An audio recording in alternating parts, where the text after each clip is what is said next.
Por décadas subjugado, o desenvolvimento aerodinâmico é sem dúvida o grande campo inovativo da MotoGP de 2015 para cá, e a mais nova invenção das equipes são as asas traseiras, que estão dando o que falar. Para muita gente elas são feias e esquisitas, para todo mundo na verdade, mas aparentemente elas vieram para ficar, com as 5 fabricantes já correndo com suas versões dessas asas em 2022 e agora também em 2023. Mas aí você me pergunta, para que elas são usadas? Como elas melhoram a performance? Existem prós, existem contras? A gente vai descobrir isso hoje, mas o que você provavelmente não sabe é que uma tecnologia da construção civil que foi campeã na Fórmula 1 foi o que forçou essa revolução na MotoGP. Calma que eu explico.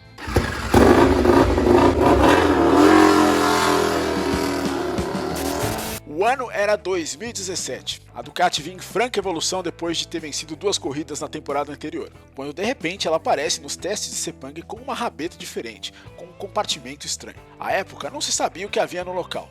Alguns apontavam que poderiam ser componentes eletrônicos, entendendo que o time queria com aquilo redistribuir o peso da Desmosedit. Fazendo graça, o piloto de teste da montadora, Michele Pirro, até brincou quando questionado por jornalistas. Essa caixa serve para colocar uma salada ou um cachorro quente no caso de eu ter fome depois de 10 voltas, disse o italiano no início de 2017. No fim, a brincadeira batizou o local de Salad Box. No entanto, pouco tempo depois começaram a surgir boatos de que aquilo era só mais uma invenção engenhosa do diretor-geral da Ducati, o Didi da linha. Simplesmente um amortecedor de massa. Amortecedores de massa são comumente utilizados na construção civil, sobretudo em prédios muito altos, para evitar o seu movimento em grandes tempestades e terremotos. Sua mecânica consiste em dissipar a energia do movimento com o contrapeso, como um pêndulo.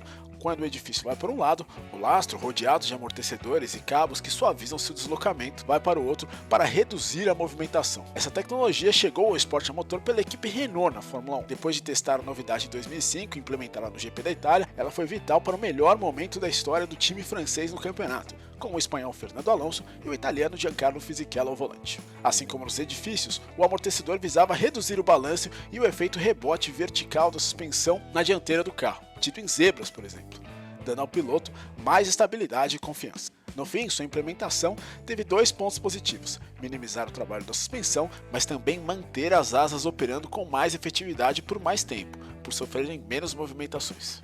Afinal de contas, o carro é feito para operar reto, qualquer balança para frente, para trás, para um lado, para o outro, faz ele operar numa janela aerodinâmica menos favorável, ou seja, perder eficiência. Mas além do contrapeso, um outro efeito bastante aplicável na MotoGP era visto: o aumento da aderência mínima dos pneus, o que permitiu uma maior agressividade dos pilotos com um carro mais estável. No fim, a solução engenhosa foi usada pela Renault por praticamente um ano, sendo proibida pela FIA no GP da Turquia de 2006, 14ª de 18 corridas, ou seja, no meio daquela temporada, devido a um lobby da Ferrari que tentou copiar o amortecedor, mas teve seu efeito mitigado pelo fato de seus pneus Bridgestone terem laterais mais rígidas que os Michelin da Renault. Em sua decisão, a FIA alegou que, por influir na aerodinâmica do carro, o dispositivo não fazia parte do conjunto de suspensão, e sim do conjunto aerodinâmico, que não pode ter peças móveis por regulamento. Mas mesmo com essa guerra política, afinal Alonso e o Michael Schumacher da Ferrari estavam disputando esse campeonato ponto a ponto. Isso não tirou o segundo e até hoje o último título do Alonso, e não tirou o segundo título da Renault de construtores. Mas com 2 rodas a menos na MotoGP, esse benefício do amortecedor de massa foi rapidamente sentido pela Ducati.